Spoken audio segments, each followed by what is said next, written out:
আসসালামু আলাইকুম everyone. SSC 2026 এর পরীক্ষার্থীরা, আগামীকালই তোমাদের এসএসসি ইসলাম শিক্ষা অথবা ধর্ম পরীক্ষা।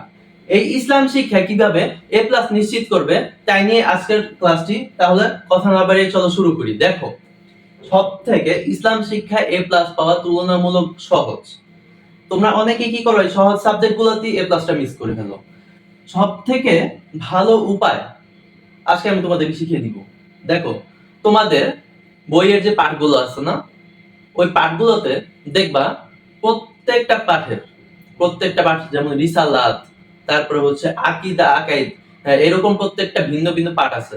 এই পাঠগুলোর মধ্যে দেখবা প্রত্যেকটা পাঠে 2 থেকে 3টা করে বা অথবা 4-5টা করেও কুরআনের আয়াত আছে।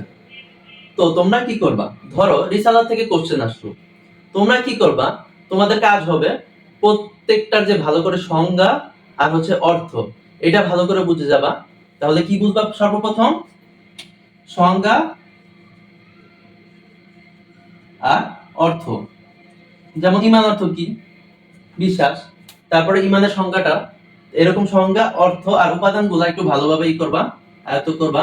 আর দ্বিতীয়টা মোস্ট ইম্পর্টেন্ট, তোমাদের যে কোরআনের আয়াতগুলো আছে, এই কোরআনের আয়াতগুলো কি করবা,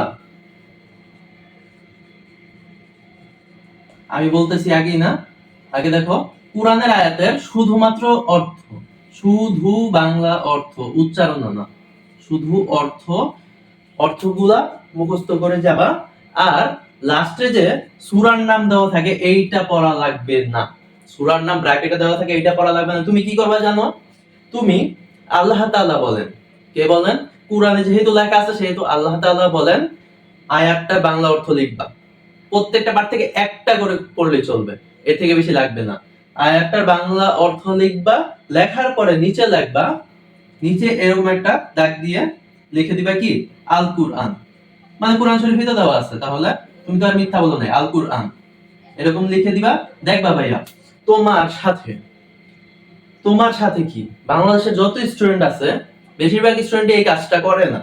তো না করার কারণে ওরা যদি 3-এর মধ্যে 2 পায়, একটা সৃজনশীলে 3-এর ভিতরে 2 পায়, তুমি তুমি 3-এ 3 পাইতে বাধ্য, টিচার তোমাকে দিবি। 10টা খাতা দেখছে, এর মধ্যে তুমি ইউনিক, তোমারে 1 মার্ক বেশি দিবি।